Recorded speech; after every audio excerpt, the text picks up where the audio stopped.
Feel free to grab a seat if you can, or maybe a patch of carpet if there's one around you. It's great at this time of year to become acquainted to people you don't yet know by sitting on their feet or just kind of budging up next to them. I wonder what Christmas means to you. I'm from a huge family, so Christmas for me means loads and loads of people, means lots of food, lots of fun, lots of chaos, and lots of presents. And of course, when I was growing up, presents mean Father Christmas. And I don't know when you first suspected that Father Christmas might not be all that you had hoped for. I hope that's not this moment right now. And I remember vividly being 6 years old. It was Christmas Eve. The doorbell rang at our house. We rushed down the stairs full of excitement. Who could it be on Christmas Eve? We opened the door, and to my complete and utter astonishment, Father Christmas, the actual Santa, was standing on our doorstep. I couldn't believe of all the houses in the world that he had chosen ours to personally attend. And so we invited him in. He sat down on our sofa. And as he sat there, I looked at him, and the first thing I thought was, And I just didn't really know how to put it into words, but I was expecting a little bit more. I mean, literally a bit more. He was a bit smaller than I thought he might be, and actually a bit slimmer. And he was just a bit scruffy around the edges. But I thought, well, he's had a difficult month, and didn't think much of that. And then he said, "Ho, ho, ho, do you believe in Santa?" And even as a 6-year-old, I thought, that's an odd question to ask. Like, you're sitting in front of me. How do you respond to that? I don't know. Do you believe in you? Do you believe you exist? And I thought that was a little bit strange. And you know how it is when you meet a very famous person, because you've seen them so much on social media, online, on TV, you feel like you know them. You feel like you have an affinity with them. And as I took a step towards him, I thought, no, wait, it's not that. I do know you. And I looked a bit closer and I thought, wait, this isn't Santa. This is my dad's mate, Alan. And I looked around the room and all my family members were kind of just smiling and playing out the charade. And I just thought, this is outrageous. And this indignation started to rise within me. And then Santa said, "Oh, what are you hoping I give you this year?" And I thought, that's too much. So I said, "Nothing." And he said, "Well, why not?" And I said, "Because I don't believe you are Santa." "Do you, Alan?" I was slightly melodramatic as a child. But I kind of thought, why pretend? He's either Santa or he's not. There are quicker ways to get presents.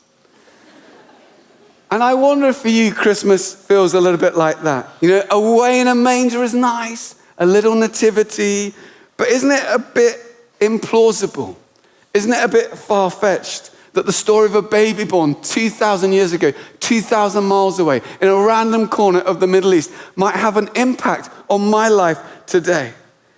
And maybe like me, you've experienced some tough times in this last year. Good times, but also some disappointments. That gap between how you think things will work out and how they actually do. And you can feel, well, if I took a step too close to this Christmas story, if I looked too closely at it, maybe it would all just fall apart. And that would just be one more disappointment. After questioning Santa, I decided that I should become a lawyer.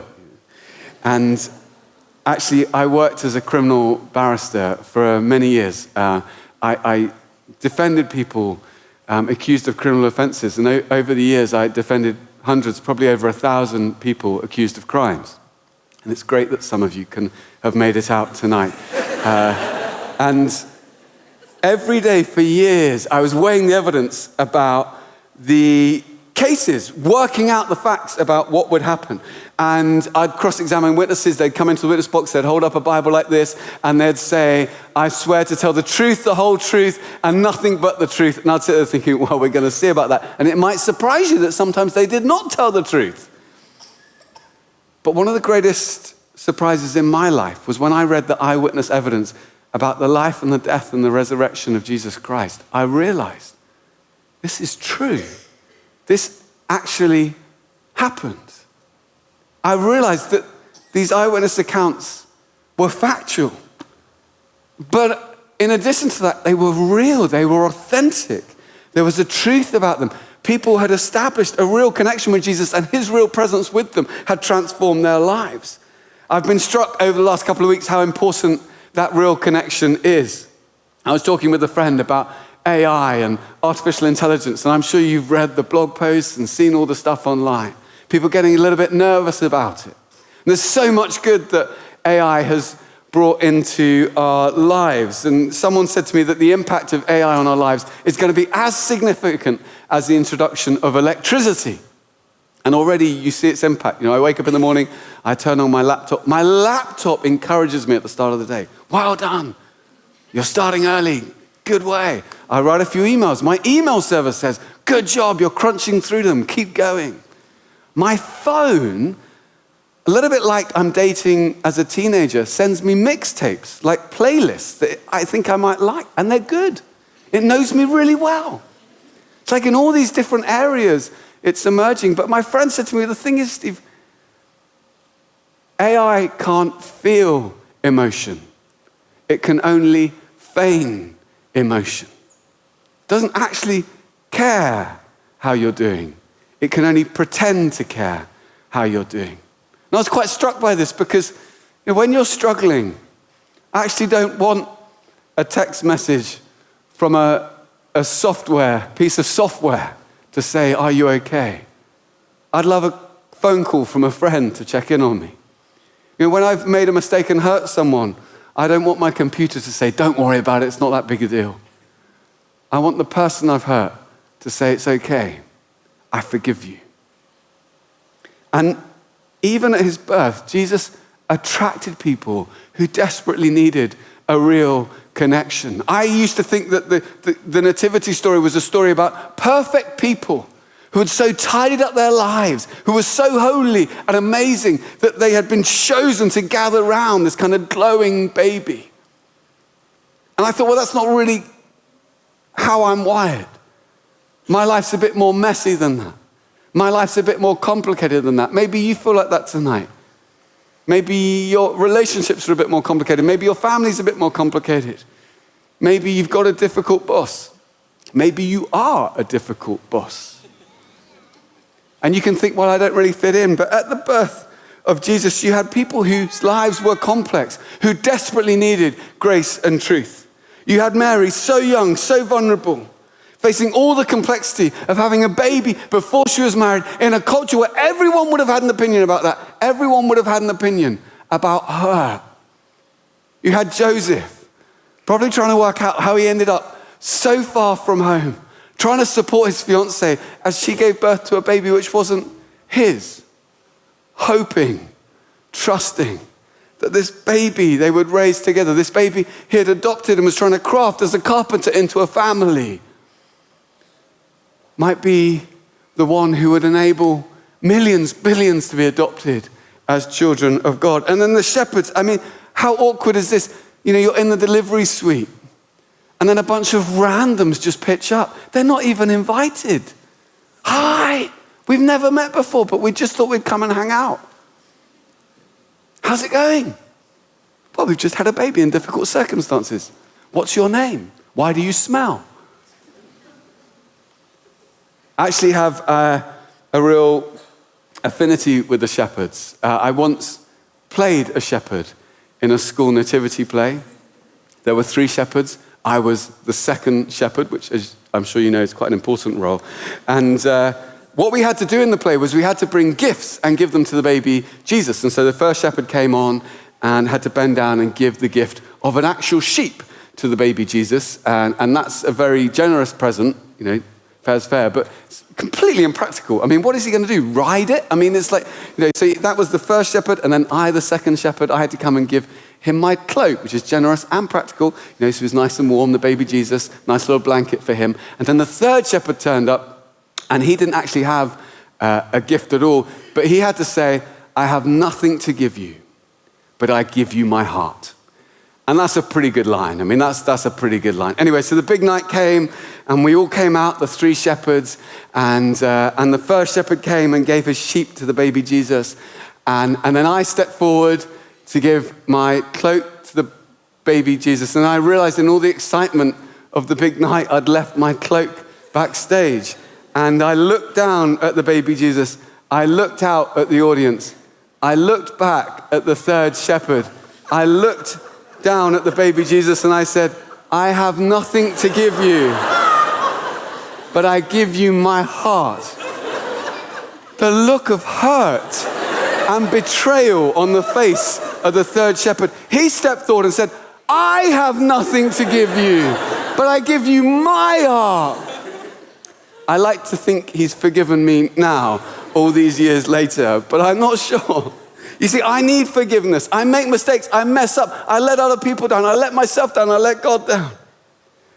And if our greatest need was someone who could say, it's all right, it's going to be fine, we're on the upward path, there's nothing to worry about, God would have sent us a politician. If our greatest need was money, God would have sent us a billionaire.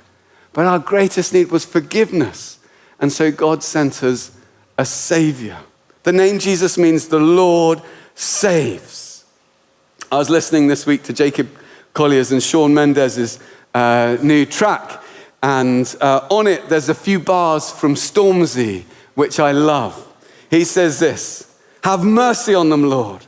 I know you're with them in the storm, even though it's hard to see. Have mercy on them and be with them. And if grace doesn't cut it, then your mercy will suffice.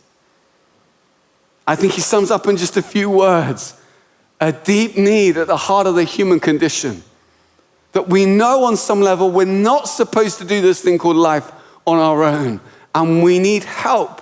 We need mercy. Your mercy meets you. Doesn't confront you with the consequences of your actions. It shields you from them. It helps you when you most desperately need help. But actually, even more significant than mercy is grace. And grace is the gift of what you could never earn yourself if you spent a lifetime trying. And grace is what Jesus gives you. His joy, his peace, his hope, his purpose.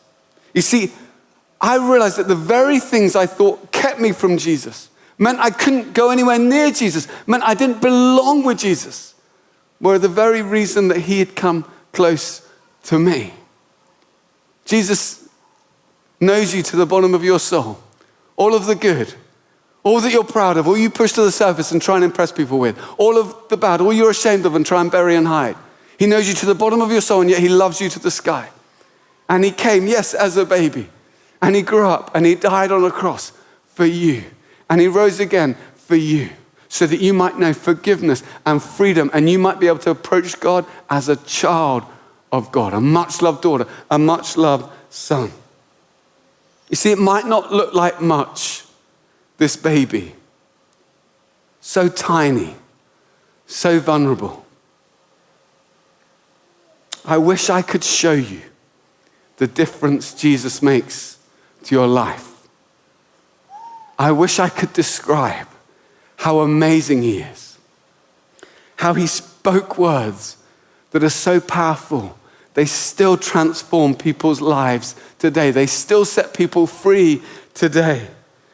How he pours into our lives such grace that the most painful regrets in your life lose their sting. How his unflinching, unending love holds you tighter than you could possibly hope on your worst day and on your best day. How he won't disappoint you. And the closer you get to him, the more you realize he is who he says he is. And in him, in an authentic, real relationship with him, is found life, and life in all its fullness. That he came to enable you to be even a child of God. And that you can encounter him afresh tonight. Full of grace and truth. Amen.